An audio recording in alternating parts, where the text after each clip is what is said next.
नमस्कार दोस्तों, छत्तीसगढ़ की सबसे बड़ी खबरें सबसे पहले प्राप्त करने के लिए छत्तीसगढ़ अंजोर समाचार चैनल को सब्सक्राइब करें और वीडियो को लाइक करें। स्पेशल वीडियो पाने के लिए और मेंबरशिप ज्वाइन करने के लिए चैनल पर जाए ज्वाइन बटन पर क्लिक करके 59 रुपये डालकर VIP मेंबर बने। आज की इस वीडियो में जानेंगे सरकार ने कौन कौन से बड़ी घोषणा की और आप छत्तीसगढ़ के किस जिले या गांव से वीडियो को देख रहे हैं तो कृपया कमेंट बॉक्स में बताएं। धान खरीदी केंद्र की तैयारी पूरी, फिर भी नहीं खुला, अब आंदोलन की राह पर ग्रामीण। धान खरीदी नहीं होने से किसानों की टेंशन बढ़ गई है। बालोद, धान खरीदी सीजन शुरू हो चुका है। छत्तीसगढ़ में 15 नवंबर से समर्थन मूल्य पर धान खरीदी शुरू भी हो गई है, लेकिन बालोद जिले के डोंडी ब्लॉक के खल्लारी गांव में खरीदी केंद्र नहीं खुला है। ऐसे में किसानों की चिंता बढ़ गई है। ग्रामीणों का कहना है कि प्रशासन ने खरीदी केंद्र खोलने की तैयारी पूरी कर ली थी। स्थान का चयन, टोकन वितरण व्यवस्था और परिवहन की शुरुआती योजना भी बना ली गई थी, लेकिन तय तिथि बीत जाने के बावजूद अब तक खरीदी शुरू नहीं हुई। किसानों का छलका दर्द। ग्राम पंचायत खल्लारी में साल 2025-26 के लिए धान खरीदी केंद्र चयनित किया गया है।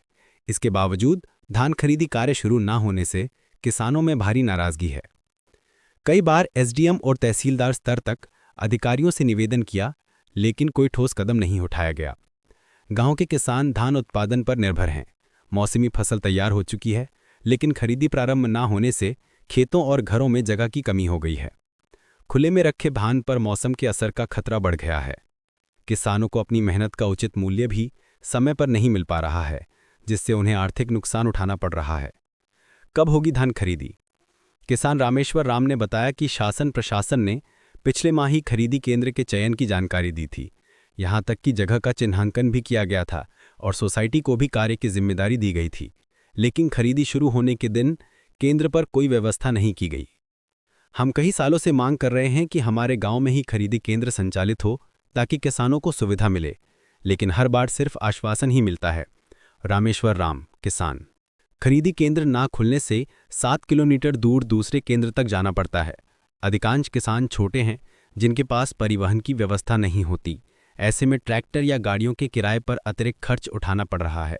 अनिल कुमार निषाद, ग्राम पटेल। सामूहिक आंदोलन की चेतावनी। ग्रामीणों ने अब सामूहिक रूप से आंदोलन की चेतावनी दी है।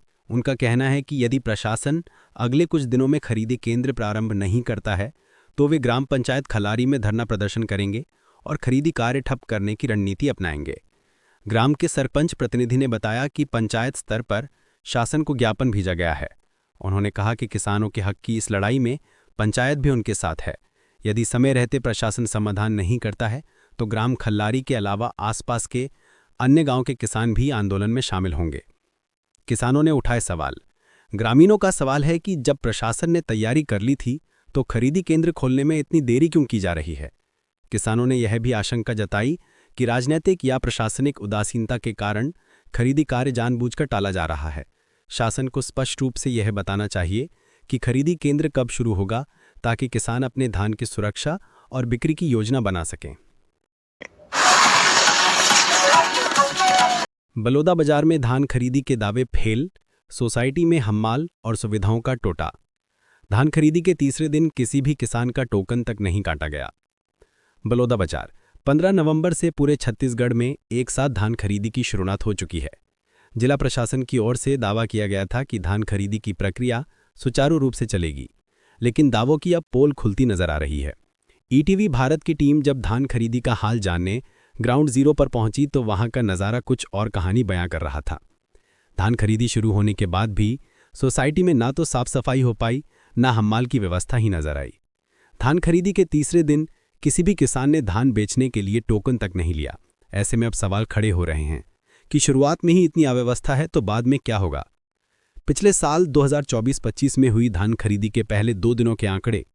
वर्ष 2024-25 में धान खरीदी के पहले दिन 1480 किसानों ने 53,050.40 क्विंटल धान बेचा। वर्ष 2024-25 में धान खरीदी के दूसरे दिन 1713 किसानों ने 71,800 क्विंटल बेचा। वर्ष 2024-25 खरीफ वर्ष में कुल 2 दिन में 1,24,851.20 क्विंटल धान की खरीदी हुई थी। इस साल 2025-26 में हुई धान खरीदी के पहले 2 दिनों के आंकड़े। वर्ष 2025-26 में धान खरीदी पहले दिन 38 किसानों ने 1073.20 क्विंटल धान बेचा। वर्ष 2025-26 में दूसरे दिन 2765 किसानों ने 11,377.20 क्विंटल धान बेचा। इस साल पहले 2 दिन में कुल खरीदी 12,450.40 क्विंटल की हुई। प्रशासन ने किया था दावा। दोनों आंकड़ों को मिलाकर देखें तो पिछले साल की तुलना में इस साल खरीदी का ग्राफ काफ़ी नीचे रहा है, यानी इस साल खरीदी पिछले वर्ष के मुकाबले 90% से भी कम अभी तक के रिकॉर्ड के मुताबिक है। प्रशासन दावे कर रहा है कि इस बार रिकॉर्ड खरीदी होगी, लेकिन शुरुआती स्थिति ही पूरी तरह चरमरा गई है। ये भी कहा जा रहा है कि दिसंबर के पहले हफ्ते से धान खरीदी में तेजी आएगी। अभी भी बहुत सारे किसान हैं जिनकी फसल खेतों में है। इस साल बारिश और मानसून की वजह से फसल कटाई में भी देरी हो रही है। हड़ताल ने तोड़ी कमर, वैकल्पिक व्यवस्था अधूरी। इस साल खरीदी शुरू होने से पहले ही सहकारी समिति के पुराने कर्मचारी और प्रबंधक अपनी मांगों को लेकर हड़ताल पर चले गए। इसी वजह से सरकार ने नए नोडल अधिकारी, पटवारी, अस्थायी कंप्यूटर ऑपरेटर और अस्थायी प्रबंधक तैनात किए हैं। ये व्यवस्था कागजों में मजबूत दिखती है, लेकिन ज़मीनी स्तर पर इसका फायदा किसानों को मिलता नजर नहीं आता। सहकारी समिति कर्मचारी संघ ने जिला अध्यक्ष को पद से हटा दिया। महासमुंद में नया अध्यक्ष चुना जाएगा। सहकारी समिति कर्मचारी संघ ने जिला अध्यक्ष को पद से हटा दिया है। नए अध्यक्ष का चुनाव महासमुंद में होगा। बलौदा बाजार धान खरीदी के बीच जिले में सहकारी समिति कर्मचारियों की हड़ताल से जुड़ा घटनाक्रम अब संगठन के भीतर बड़े परिवर्तन तक पहुंच गया है।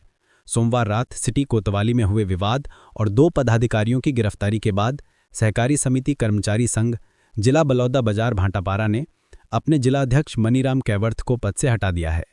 संघ ने इसे अनुशासनहीनता माना है और तत्काल प्रभाव से कार्यवाही करते हुए नया अध्यक्ष चुने जाने की घोषणा की है। जिला उपाध्यक्ष ने जारी किया खंडन।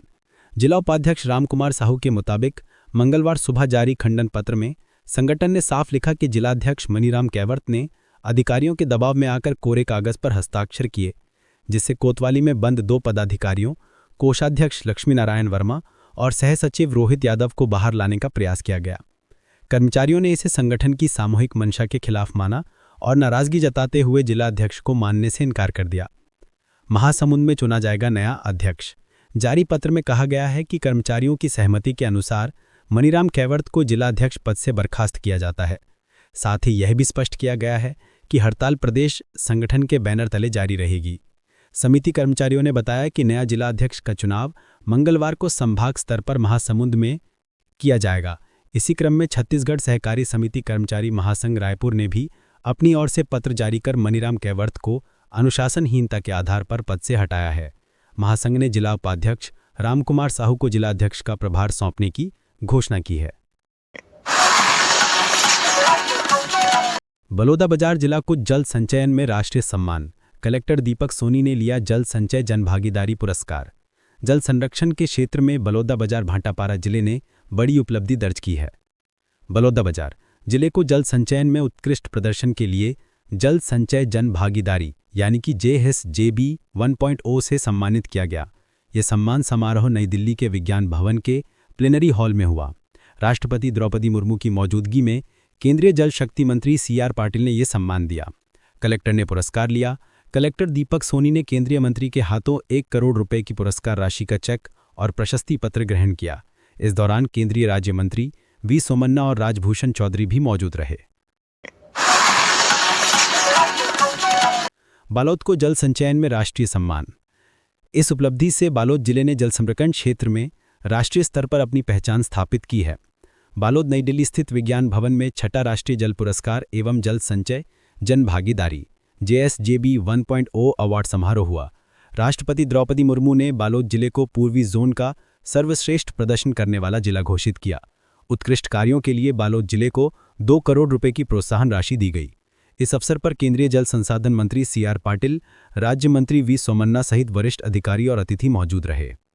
अधिकारी, जनप्रतिनिधि और नागरिकों की मेहनत। कलेक्टर दिव्या उमेश मिश्रा ने यह सम्मान हासिल किया।